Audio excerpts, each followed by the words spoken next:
I just speak from experience. I don't claim to be a therapist.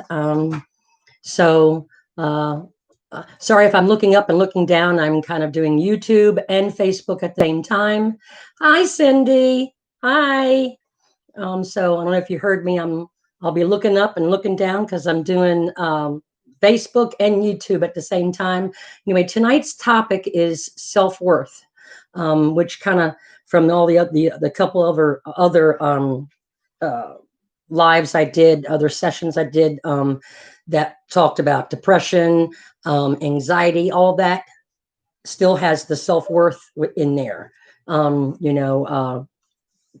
You with the anxiety and depression and stuff like that, because maybe you've had domestic violence, or something traumatic happened to you. You get low self-esteem, low self-worth, and like I said in my previous lives,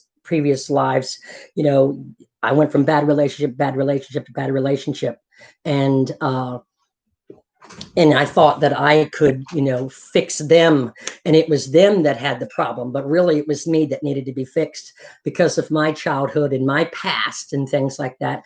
I kept, you know, uh, going choosing the wrong partner because of what my self-worth was. I thought I deserved that kind of person, so self-worth is a major thing. You need to be able to love yourself enough to know that you're worthy of something, a relationship, no matter what kind of relationship that is. You deserve a better one. um, I'm new to YouTube, but I'm not new to you guys. A little bit of my history, domestic violence, um, gang raped, alcoholism, abandonment, PTSD, the loss of a child from a drug overdose. And I'm by no means crying victim. I don't believe in it. That's a mindset. I am a survivor of these things. And with all of that, in the self-reflection and the therapies and things that I've had in my life, I learned that, I didn't subconsciously, I didn't realize that I didn't have good self-worth. I didn't think that I deserved better than the kind of relationship that I was in, the bad one after the other. Either he was verbally or physically violent. He would either be or physically hitting me. It's because, inadvertently, I guess, I felt that I deserved it in a sense, or I didn't deserve better, because I needed to fix me. So, times right now with the pandemic, a lot of people don't want to go out, and so you maybe don't have not able to see a counselor or a therapist, or don't have the money, don't have insurance because of the pandemic, because you're not working. So I'm not, like I said, I'm not claiming to be a therapist. I'm just someone that's, unfortunately, I have dealt with a lot in my life. And you know the worst one yet has been learning to cope and learning to live without our daughter. And um but still, even in there, it made me um question my self-worth, or that was, what did I do wrong? What could I have done? And you blame yourself, you put a lot of that blame on yourself. And you got to learn, you can't sit in your pity, and because the end result, not, it doesn't accomplish anything, really. It's okay to cry, it's okay to have weak moments, but it's not okay to stay there, because it isn't going to help anybody. It damn sure isn't going to help you.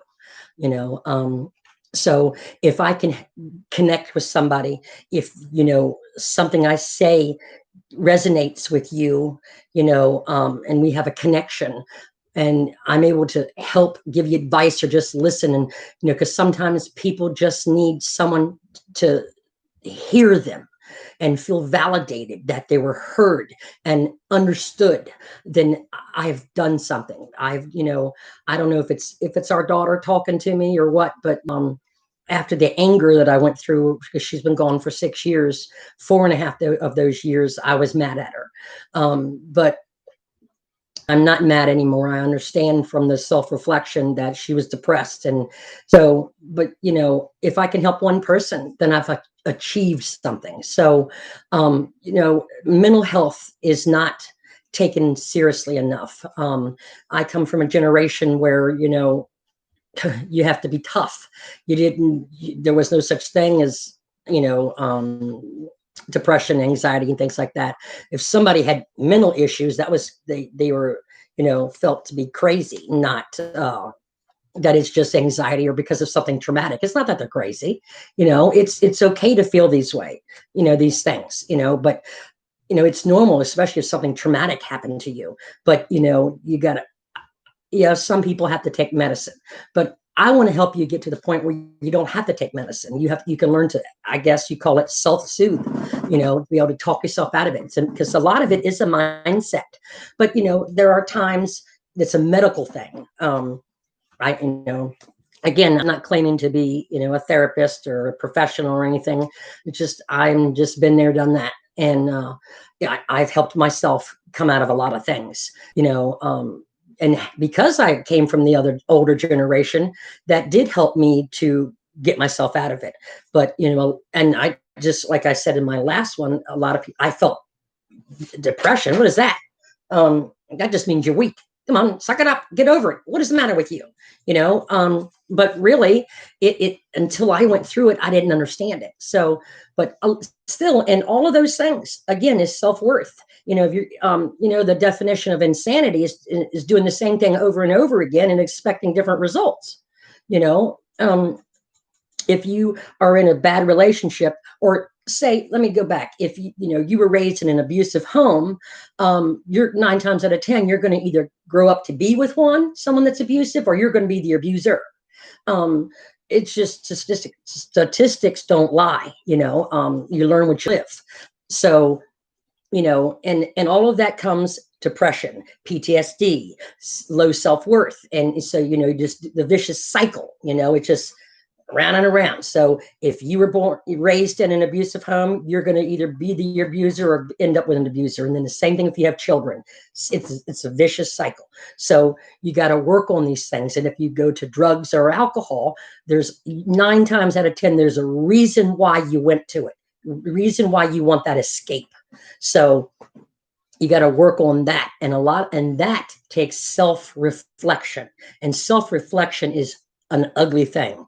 Let's just be real, that saying, we can be our worst critics, but can we be real though, as far as really figuring out why we do what we do, so if I can help just one person, and you don't have to, speak on here, that's fine.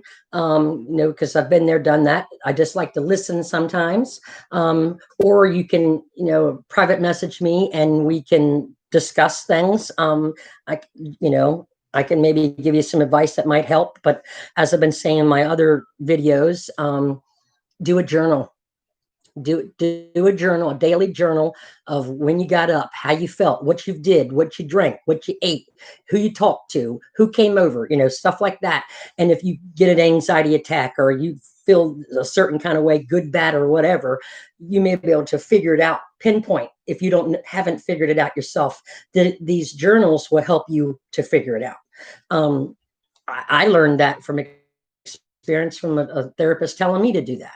So, again, I'm doing this so I can help other people, like I said, so because of the pandemic, that people don't have the means to go see someone, or the money or whatever. And if, again, I'm not claiming to be a therapist, but, if I can help you by talking about it, or being heard, that's what if I can help one person, then I've achieved what I've been trying to do.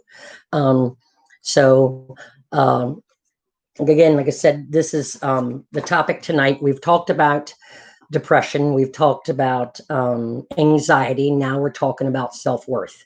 And, you can either agree with me or not, but, if you're honest with yourself, they all kind of go hand in hand. They all kind of, mix in the pot, and it sucks, but it's a fact. And so we got to work on you, getting better, feeling better about yourself, so you can get out of either the domestic violence or help you with your anxiety, help you with your depression, because I'm living, breathing proof that you can.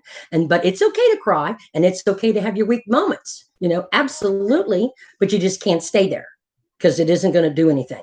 And you know and so if I just want to be able to help somebody. Hi, I don't know who's in here, but I appreciate you stopping in. Again, welcome to Real Talk with Lori. You must be 18 years or older. This is raw, uncensored, and I may curse, so that's why you have to be 18 at least. Hi, Cindy. I see two other people, but I don't see them. Anyway, I hope something I'm saying or whatever is resonating with you. You feel a connection with me. I'm not doing this for anything other than to help somebody. I don't want your pity, because I don't have it. I don't have any self pity. I don't have that woe is me mentality. I am. The things that have happened to me don't define who I am. They just become a part of me, and I'm kind of embraced them. It is what it is. You can't sit and woe is me and you sit in a little pity pot, so you gotta rise, rise up, rise up. You gotta get out of that slump and get feeling better. And if you're like I was saying on yesterday, if you're in a bad relationship, it's going to end in three ways. Either you getting out, someone's going to prison, or the other one's going to be dead. I mean, living proof, so whatever it is, you need to do something to help give yourself self-worth, work on your self-worth, to give you the strength, the encouragement, and everything. And that's what I want to do, help you build your strength up, your inner strength, not necessarily your physical strength. It's an inner strength thing, to know that you're worthy of love, the right kind of love, and that you're a good person. You were born a great person. You may have done some things, and but life is shitty. Life is like a roller coaster. It has its ups and downs. It does. It does. That's what I've always told my kids. It's up and down, but you got to hold on when you're going down, because you're going to go back up. That's, no one ever promised you a rose garden. Life can be shitty sometimes. And, it is what it is. You just got to hold on through the hard times, and talk to yourself. And I don't mean out loud necessarily, but, give yourself a pep talk, or have that meltdown where, you kind of need to recharge, recuperate, lay in the bed for, you're not working on the weekend. So you lay in the bed Saturday and just watch TV or something. That's fine, but you can't stay there. It's okay to recharge and reboot, so to speak. That's fine. But, I'm here to help kind of give you a little kick in the butt, to rise up, to, help you feel better again, help you work on you, because that's who you need to focus on. You can't fix anybody else, because, just like drugs and alcohol, the first thing is acceptance, right? And they may not even realize they have a problem, and they're denial or whatever. So you can't fix them. You can only work on you, so you got to, I'll do what I can. And you have to be straight up with me. You have to be honest with me. And I may be blunt. I am a very blunt person. I'm not, I try to sugarcoat some things. Sometimes I don't. It depends on the situation, of what's going on. I'll try and pull some things out of you, and it may be ugly, and it may hurt, but it's going to get you to open your eyes and let you see it for yourself. I'm going to ask you some questions, that will, you may be like, oh, wait a minute, wait, but then you get, and you'll get defensive because it kind of hit home, and you don't want to admit it, and you don't want to admit it to yourself, much less to me, and because I know I've been there, but I'm doing this for a reason, because it was asked of me, it was told to me. So, I'm just, the point is helping you to feel better and to help you get up out of whatever this is, the depression, the anxiety, and the self-worth. This didn't turn out as good as I wanted it to, but yeah. So, my goal is to get you to feel better. And if I get, like I said, if I get one person, great, absolutely great. Would you like to share anything today? Would anybody like to share? You did share to my page, right? Yes. Thank you.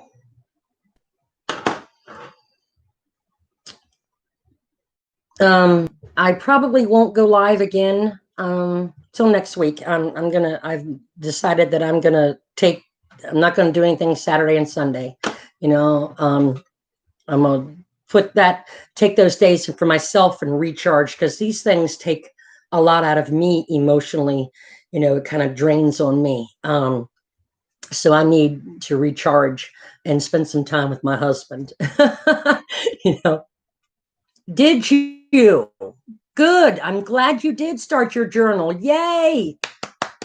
That's the first step. Awesome. Thank you. Give yourself a pat on the back. That's the first step on helping yourself. Awesome. Oh, hello. Welcome to Real Talk with Lori. This is our topic tonight is self-worth. This is raw and uncensored, so no one under the age of 18. I shoot it straight from the hip. We're just kind of, started going live on Facebook, and shout out to my friend Charlotte, who's kind of being my moderator or whatever, my social media person. I don't know much about it. So I'm going live on Facebook. I'm streaming on YouTube. Shout out to her for helping me. Good. I'm so proud of you, Cindy. I am. I'm very proud of you. Very proud of you. And that's okay. You're going to have your good days and you're going to have your bad days. Hello. Today's topic is self-worth. My name is Lori. I'm nobody really. I'm just a mom of 5. I have 10 grandchildren, 1 on the way. And I've had lots of things happen to me. So I'm not claiming to be a therapist or a psychiatrist or anything like that. I know that, mental health is serious and it's not spoke about enough. So I'm just talking about my experiences and, things like that, maybe I'll connect with somebody and maybe able to help them. With the pandemic, people aren't able to get out, aren't able to speak to anybody and be heard. Lots of times you just need to be heard. And like I've said in my other ones, if I could open up my house and do, like a therapy counseling session, I would love to give you a hug, because most of you need a hug, an understanding, empathetic hug, and like I said, with this pandemic, people are kind of like isolated and don't, their only outlet is the social media, so you just need a hug sometimes. But I'm one of the ones, I'm not working outside of the home. I am one of the high risk people, so I do not go out. I have friends that come over, very few. There's only 3 people that come over. And I ask them questions, how many times you've been out? And, I don't want to get it. I don't want to get it. So, but I hope I make a connection with you and you kind of understand, so I'll break it down. I'm a survivor of domestic violence, gang rape, abandonment, PTSD, which stems from the domestic violence and the rape, and anxiety, depression, and pretty much I've been through a lot, and here I am in my all my glory, able to talk about it openly to you. So, um, oh shucks. Well, I mean it. I'm proud of you, Cindy. I really am. I really am. Again, I'm sorry. I'm going live on Facebook, and I'm streaming on YouTube. So I'm looking up. I'm looking down. We'll try and figure out a different way I can do them both at the same time and look the same way. I had three. Um, my friend Charlotte's here trying to help me with this. We're, I am, I am not mechanic or technically tech savvy at all.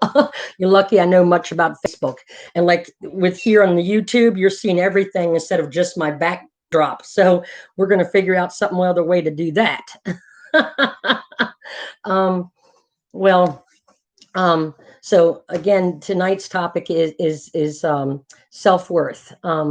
So, back to my experience, I was in a very bad domestic, my husband, well, not my husband, but my nose was broken twice. I got a concussion and 2 broken ribs. I mean, he beat me like a man. So, uh, um,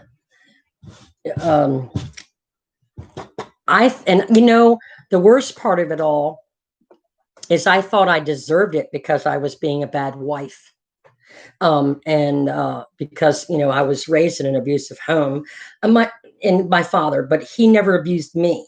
But, so they kind of go hand in hand. So I thought I deserved it, or also because I fought a lot as a child, and I fought boys and taking up for the underdog. So I thought that was my payment, him doing this to me. But and then I thought, I wasn't being a good wife, so I deserved it. So I had that shame, I stayed home, and I didn't go out. Well, plus he didn't allow me to anyway, but but I was shameful that I had, the black eye, or, whatever. And so, but it, because I didn't have anybody, telling me that this wasn't normal, this wasn't right. And so again, the self-worth, I didn't feel that I deserved better. I thought I deserved it. So, so then, I snapped, and I literally almost killed him. And long story, y'all know that the story. So I got out of it, and then I got into another one that, he wasn't abusive physically, he was verbally. So, it was the vicious cycle. And it wasn't until I decided, what is going on? Why do I keep going through this? And it was me. Like I said earlier, I thought I could change him, but really it was me that needed to be changed. I needed to change my mindset, that I am worthy of the right kind of love. I deserve to be loved. I deserve to love someone that is worthy of my love, so that took years of therapy. And, so I finally, picked the right guy. And, but it wasn't, I've done a lot of self-reflecting since the loss of our daughter, since our daughter passed away. The self-reflection, and like I said in my other ones, I don't know if it's a phase I'm going through because of my age, or what. But I've been doing a lot of self-reflection and trying to figure out myself more, and I'm like, ugh, and it's ugly. The self-reflection is ugly. So, yes, you've been there. Yeah. Yeah. So you're understanding. I'm connecting with you. Yeah, it's resonating. So, I was like, I was wondering what that noise was. It was me talking. Sorry. He said, this is our first time we're streaming 2 places, and she had stepped out and came back in, and I heard talking on, and I'm like, but she's watching me on her phone. uh, anyway, yeah. Oops, I'm trying to, there we go. And I forgot where I was now. I, after my first, live that I did on Facebook, I rewatched it and I cried and I cried and I cried. I was so nervous to do it and be vulnerable and put myself out there, and then to watch, because I cried. Oh my gosh, when I talked about our daughter, and I cried and I cried some more rewatching it, and but so many people have reached out to me, on my Facebook, and have just started sharing with me. And I don't know if it's taking my, if it took me having to make myself vulnerable, which is hard. It really is hard to open up and share, because, people are judgmental. People don't get it, especially those that haven't experienced it. They think, what are you doing? Or they're shameful and in denial, so they don't want to hear it. But it took a lot out of me. But it was easier to do the second one. It was much easier to do the second one, and I was surprised that I didn't cry. And I'm surprised so far I haven't cried. But I'm gonna have my good days and my bad days. But again, it's life. So that's why I said, welcome to the journey of self-reflection and healing with me. And then I hope that you get to heal, and can you relate and help. If we kind of help each other, because that's what I learned, from doing the therapy with our grandchildren, and with listening to her. I've learned a lot about myself. Oh, thank you, Karen. Thank you. Thank you, Karen. I really appreciate it. Yeah, so today it's easier, but next time I may cry. But so, it just depends. It just depends. I am human. Oh, thank you, Cindy, for the hug. Thank you. So, if you don't want to share, like I said, if you don't want to share here, that's fine, but do they have a way of hitting me up on YouTube? They can email you. They can, they can send messages here, even when you're offline. Okay. They can send messages. Okay. There we go. So you could hit me up and, offline, and I'll get back to you. It's confidential. It won't leave my lips. Again, I'm not trying to say that I am a therapist. I'm just considering me a friend that will, is willing to help you with whatever's going on, help you through it, help you rise above it, help you get out of it, whatever it is. Again, tonight's topic is self-worth. All of that kind of goes hand in hand, the self-worth, the depression, anxiety, domestic violence, rape, all of that goes hand in hand. And, I'm trying to do chunks at a time, because they are chunks. It's, so you got depression, right? And then you got tiers of other things, you got the anxiety, you got, low self-worth and self-hating, and just all kinds of things here. So, that's why I'm trying to do a topic each time, so we can dive in it, and dabble, because they all go together. They're just all meshed together. I want you to know that you're not alone. You are absolutely not alone. There are so many people out there that feel the same way, that just need to be heard, need to be helped, or some that are in denial, that are listening in the background, not saying anything. And maybe this will resonate and make you understand yourself. Oh, huh. Well, I feel this way, or that happened, and this and that. So again, if I can help one person, then I've done something. I will feel good about myself that I've helped you. And I have found helping somebody else, I end up helping myself because I learned something new about myself. You learn something new every day. That saying, you learn something new every day. So um, it's okay. Don't feel embarrassed. Don't feel shame. If you're depressed, if you have anxiety, if you're in a domestic violence, and domestic violence isn't just fists. It's verbal abuse. Rape is even in that domestic violence. They think because you're married to them that you're supposed to do it at your duty. No means no. Period. In a discussion. So all of that, makes you, like with the domestic violence of any kind, will give you depression, will give you anxiety or low self-esteem. That, just pile it all in there and that thing's just going to bubble over. And, so you got to learn how to fix it. You got to learn how to heal yourself, come up out of it, and again, you're only responsible for yourself. If you can get out of bed, you've accomplished something for the day. Getting out of bed, you've accomplished something. That's one of my husband's favorite sayings. If I got out of bed, I've accomplished something. He has helped me a lot with, and I think, I think we've helped each other.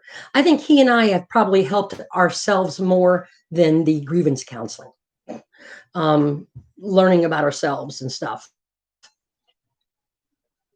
Yes, leaving a bad situation can help boost your self-worth. Yes. Oh my God, the empowerment. Oh, yes. Leaving a bad situation, the empowerment that gives you. And if you can just take that first step, getting out, especially if you have children. Oh my God, it is very important. If you can't think enough about yourself and have enough self-love for you to get out, then at least think of your children and get out. And it will give you such empowerment. Take control back, because that's what domestic violence really is about. It's about control. Rape is about control. All these things kind of just all stem together. And not that I'm making an excuse by any means, but usually statistics are that, a person that's abusive was usually raised in an abusive relation or home. And alcoholics raised in an alcoholic home, but or just normal, or they're trying to escape from something, so which they probably have low self-esteem, low self-worth. So, there's reasons that people do these things, and you got to get to the root of it. You got to try and figure it out. And that's ugly and that's hard. Right. Learn a little more each time. Exactly. You learn something new every day. You got to open your eyes and look for it. It isn't always pretty either.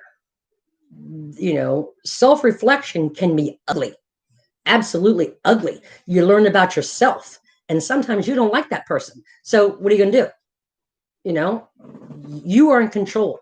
You're in charge of you. And so if you see something about yourself that you don't like, and like several people are telling you, you're doing this, and it, then you need to do some self-reflection and work on that. Like if you're a nasty person, like I was saying in the other one, if you are a different person when you drink, that saying instant asshole, just that alcohol. Well, that should tell you shouldn't be drinking. Maybe it's just me. But so you got to figure out, other than now the addiction to the alcohol, you got to find out why you want that escape. So, and then there's the ones that have quit drinking, okay, because a judge or somebody told them to quit. So now they're a dry drunk, what they call a dry drunk, and they're a nasty son of a bitch. And so, again, you got to figure out And it was probably because they were made to quit drinking. They didn't want to quit drinking and are still in denial that they think they actually need it, just like a drug addict. They need it. They crave it. Just I'm a cigarette smoker. I do crave the nicotine, I guess. When I'm upset, I smoke. I'm in a habit. It's a habitual thing. So I don't do drugs. So I can just imagine what it can do to you. But you are in control of you. So you got to take, just like with AA, you got to take the first step. You have to, number one, accept it and own it. Own that. Look at yourself. Sit around and look at your life. Especially like people with domestic violence. Okay, they look and they think, this is it. This is my life. This is it. So is this where I'm? This is how it's going to be the rest of my life. So you can either make a choice. You can leave. You have to leave. That's it. Man or woman, so I hope I'm not coming across that I feel like it's just men that abuse or anything like that, because that's not the case. I've talked to so many people that, the wives and the girlfriends abuse them too. So, but you are in control of you. You have to change you. If you don't like the way your life is, you're the only one that can fix it. It's okay, to have weak moments and things like that, but you just can't stay there. Like depression. Let's touch a little bit about that. As I said in the other video, I never understood depression. Never understood it. I just thought you were weak, snap out of it, because of the generation that I grew up in, Absolutely. You can't help someone who doesn't accept it, who, that they have to want it, and that saying, you can take the horse to the water, but you can't make them drink. It's the same thing. So,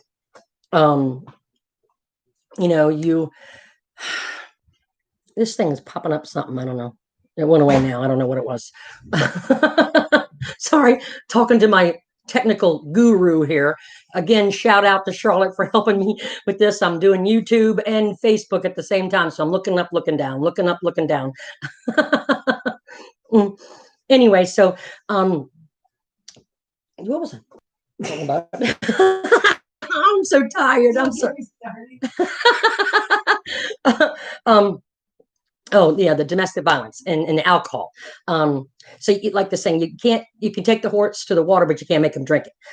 So if they don't see that they have a problem, there's nothing you can do. But how you react to it and how you live your life because of it, you are in charge of. It may be a loved one, that your husband, your wife, your father, your mother,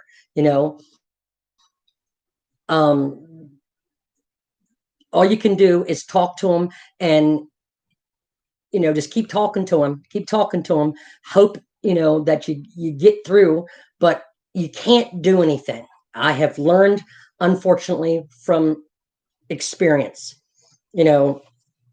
Our daughter passed away from a drug overdose. And a week prior, she was posting these woe is me kind of, we call them minis. And so, I hit her up, trying to ask her what was wrong and stuff. And she denied it and said, I'm all right. Oh, I was just not, I'm in a mood. And then, she had a drug overdose that Saturday. If I had known, I would have worked harder, I guess, on her to talk about it, to help her with it. But, from talking to other people that have children or, a loved one that of a drug addict, there's nothing you can do. Or of an alcoholic, there's nothing you can do. You can pray for them, keep talking to them, but then they'll get so where if you nag them, they'll get so they'll stop. They won't come around because you're hounding them. That's how they'll feel. You're hounding them. Come on, leave me alone, because they're in denial, or they just don't want to hear it. Because they enjoy that feeling. They enjoy it. But there's a reason why they're doing it. but to, some of them are just too far gone, unfortunately, and it's gonna end in an ugly way unless they decide to get help. So, and that stems from there's some kind of depression or something self-worth. And, unfortunately, like I said, it all just kind of goes together, and there's nothing you can do, you know. So, but work on you, pray for them, you know. That's the hard part. That part is very hard to swallow, with the anger that I was in. She's been gone 6 years, and 4.5 of them I was mad at her because she left behind 2 children that my husband and I were raising. And seeing them every day was a constant reminder of her absence. And it wasn't until like a year and a half ago that I finally am not mad at her anymore. And I realized it was that she was depressed. And, I just wish that I could have helped her, but, she wasn't what you call a full blown out addict. Um, I don't know, I do believe in the things happen for a reason. I'm thinking maybe, you know, what was in the future was, she was going to take the children down with her. Um, and maybe this saved them, from a bad path, with her. I'm trying to, that's kind of how I'm looking at it. That, so, you know, dealing with them and not being able to grieve because it was a constant reminder of seeing them every day. People think it's a blessing, but it wasn't to me and my husband. It wasn't. And people don't understand it, and that's okay. um they didn't live it. It's easy to tell people how to feel. It's really easy because they don't understand it. And again, because I went into a depression, I never understood it. So I didn't get it. So the same thing, people don't understand that it wasn't a blessing to raise our grandchildren, because they've never been in these shoes, and I never want them to be in these shoes. I wouldn't wish this on my worst enemy. And so, I got into that low self-worth and depression and anxiety and all this stuff. All the horrific things that have happened to me in my life, this has been the worst to try and to live with. The loss of her. I mean, as I shared in the last one, losing my mother, in the domestic violence, and all the things. This has been the hardest. It has absolutely been the hardest. And I, since we no longer are raising the children, I've been able to start the grieving process, and in that I've learned a lot about myself. And it was a difficult decision. It wasn't taken lightly, and it wasn't done overnight. This was months in the making. And but I think it was what's best for them, for the children, so they can have the kind of life that they deserved. We're older, we've raised our children, we're in our 50s, and we didn't have the energy, to do it all like I did with the 5 kids, going up at 5, bed in the bed at 1, because I'm this one taking this one to soccer, and this one that, and this, I look back and think, how in the hell did I do that and still have hair? I mean, woo. And then I'm thinking, now we got to do this all over again. I got to go through the teenage years again. Oh my God. I had 3 teenage girls. Well, 2, Megan and Christy were the same age, just like 6 months apart. And it was like having twins. And I never want to go through that again, ever. Woo. That is tough. Girls are harder than boys. But I'm kind of getting off topic, but being real, this, like I said, this is real talk with Lori, raw, uncensored, and I'm just sharing life experiences, with just, what this is all about, you know. And I hope I'm connecting with you. I'm hoping I'm touching you, knowing that I'm speaking from the gut, from my soul, um, raw. Again, I'm surprised I'm not crying because I'm sharing a lot. But that's what this is. And I can't explain why I'm doing it. Other than I've had a pulling. It's like it's making. It's like it's making, because like my niece that has Nevaeh, the granddaughter, said that she felt that same way about wanting Nevaeh, but she didn't know how to put it into words, you know. So she gets it, I can't. So maybe that is Megan putting it all together, so we could heal. My husband and I could heal. Um, and so the kids, not saying that we were bad raising them, that's not what I mean. But they're younger, they have the energy and the patience and the time to, you know do what they need, because we spent a lot of time with the kids. We were engulfed as if you're a parent, you're consumed with your children, because that's who it's about. No, it's no longer about you, it's about the kids, you know period. And that's how it should be, absolutely 100%. But in the midst of that, we couldn't even grieve, because we had to be strong, so we could, because that wouldn't have been a healthy environment for them. Now, we would talk to the kids about her, you know and if they needed to talk about it, Nevaeh remembers her more than Layden. Layden was only one, Nevaeh was three. So, she was with older and knew mommy more. You know what I'm saying? So she would be the one that would have her moments, and you know, she that's why she went to therapy, not just for the loss of her mom, but she acted out, which is all part of it. But again, you know, we just feel it was what was best for them, all of us. That's what it was about, them mainly. What was best for them, and that was a hard decision, very hard. Again, it wasn't something that we took lightly. Um, and then I get people that hit me up and say, I don't see you posting any pictures of Nevaeh, you know, and I didn't feel it was any of their business that I tell them, and it wasn't until recently that I, straight up told them, well, we don't have her, you know. That was guilt. A lot of it, I think, was guilt too. I'm still, I can only speak for me, not for my husband, but I still feel some guilt. But I still know in my heart that it was what was best.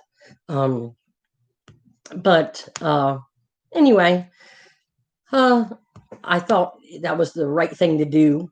You know, well, when it all first happened, my husband said, well,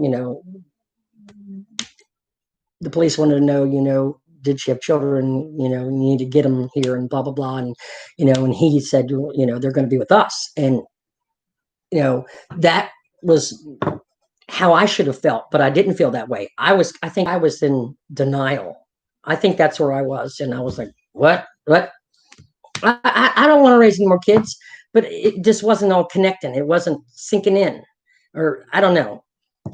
But that's when I found out I had depression, and I couldn't talk myself out of it. I never understood it. I just never understood it. I could always talk myself out of like a panic attack or something like that. But so, like I said, it wasn't until they were gone that I could get control of myself, control of my feelings, and get my shit together. Really. And they're doing so much better. They're thriving, and not like I said, not like they wouldn't with us.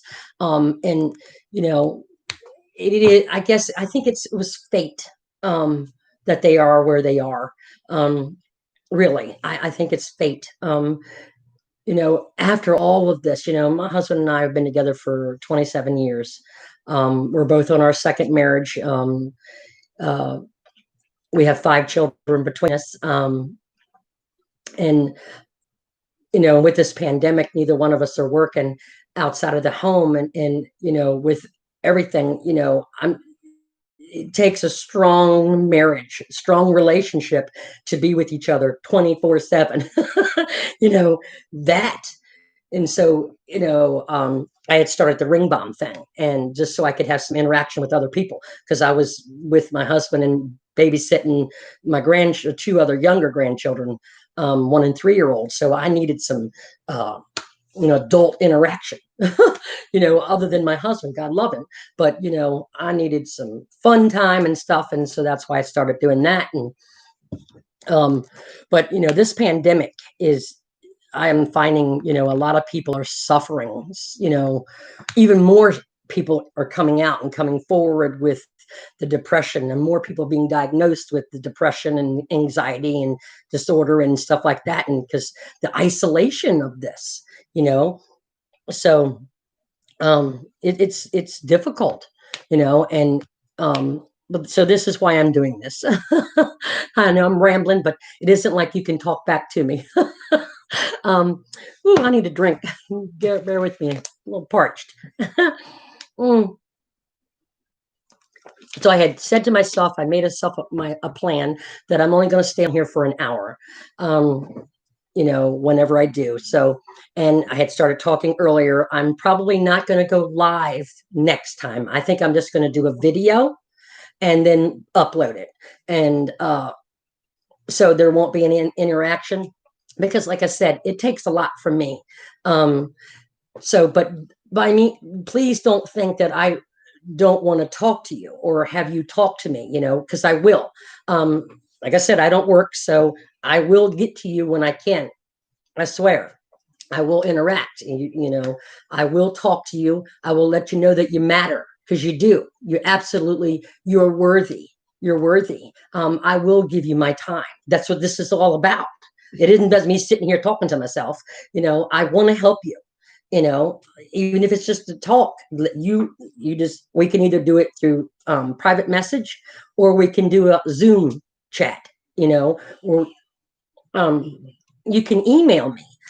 It is Lori, Lori, Kolarczyk, KOT as in Tom, LAR, S as in Sam, I as in ice, C as in cat, Lori Kolarczyk at gmail.com.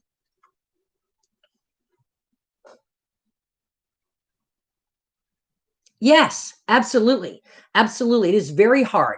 You have to get out and interact with people at times because it's lonely. Yeah, but I don't, you know, God bless her, Charlotte comes to me because I won't go out the house. Poor Brittany. Brittany does any shopping, because mama won't go, because I'm scared to death of this. My doctor told me if I get this, I will die, period. Absolutely, because of my health issues.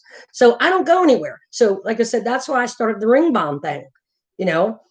Well, I love the rings, don't get me wrong, but it was an interaction outside of my husband and then the 2 children.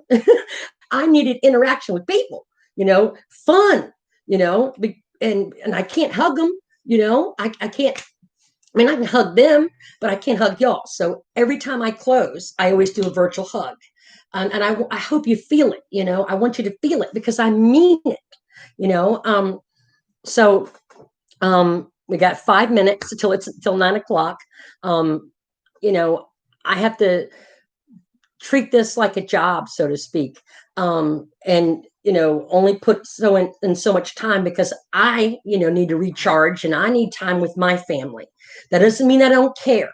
Okay. But I will get back to you. If you hit me up, you message me, you email me, I will get back to you, but that's why I'm only dedicating an hour.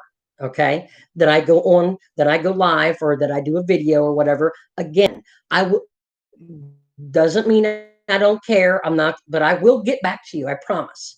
Videos are only going to be a half hour. Oh, okay. So the video is only going to be a half hour. Yes. Yeah. Yeah. So, in fact, if you don't mind, Cindy has been a blessing in helping me. She talked about, wanting to do a girls thing.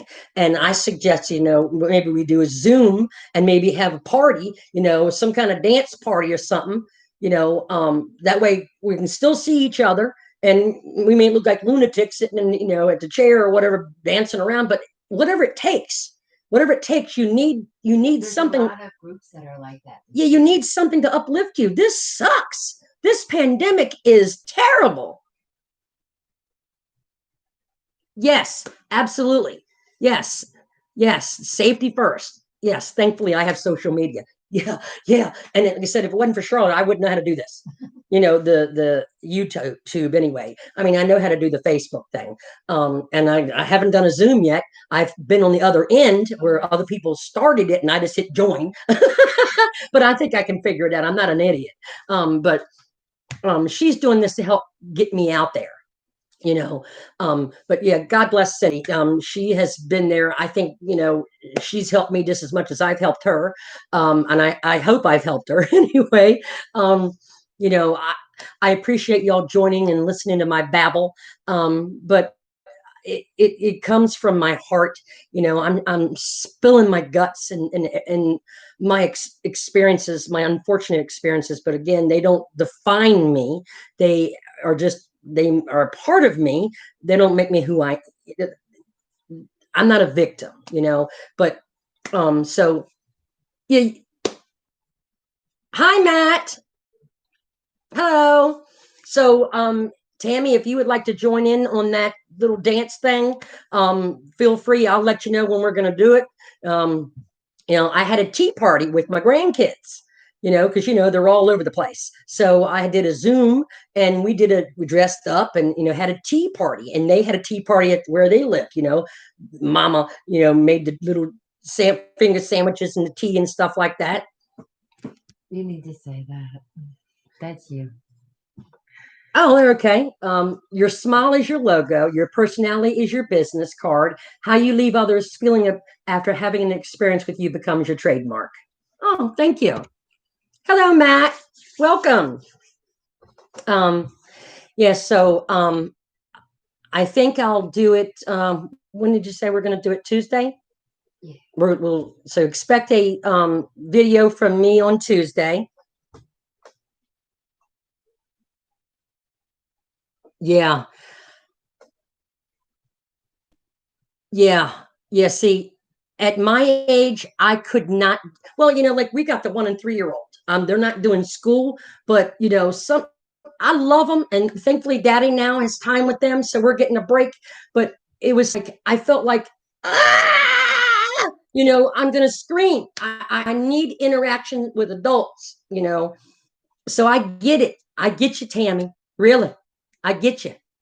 Lord, God bless you. God bless you. But you're a wonderful person. You were raised by a wonderful person. And I saw your post earlier. And I know you're struggling. And you told me about the 2018. And I'm so proud of you. But like you said, your children is what keeps you going. Exactly. If you don't do it for yourself, there's somebody that needs you. Either your children, your husband, your wife, your mom, your dad. Do it for them. Absolutely do it for them. So you get up out of it. Absolutely. Oh, you're welcome. You are a beautiful person. You have a beautiful soul. And, I've always thought that about you. So it is 9:00. So I'm gonna call it a night. So expect a video from me Tuesday. But in the meantime, if you need to talk about something or just need an ear, please reach out to me. Y'all have a good weekend. Happy Friday. Bye. Now on here, say like and subscribe. Thank you. Please like and subscribe to my page. I'm very new to this. Like and subscribe. This is our first video. Yeah, this is our first video. We'll have another one on Tuesday for 30 minutes. Okay. Please join our live views again. Please join our live views again. Well, this is Real Talk with Lori, raw and uncensored, and you must be 18. Thank you. Hit the end stream. Mhm. Did it work? Yeah. And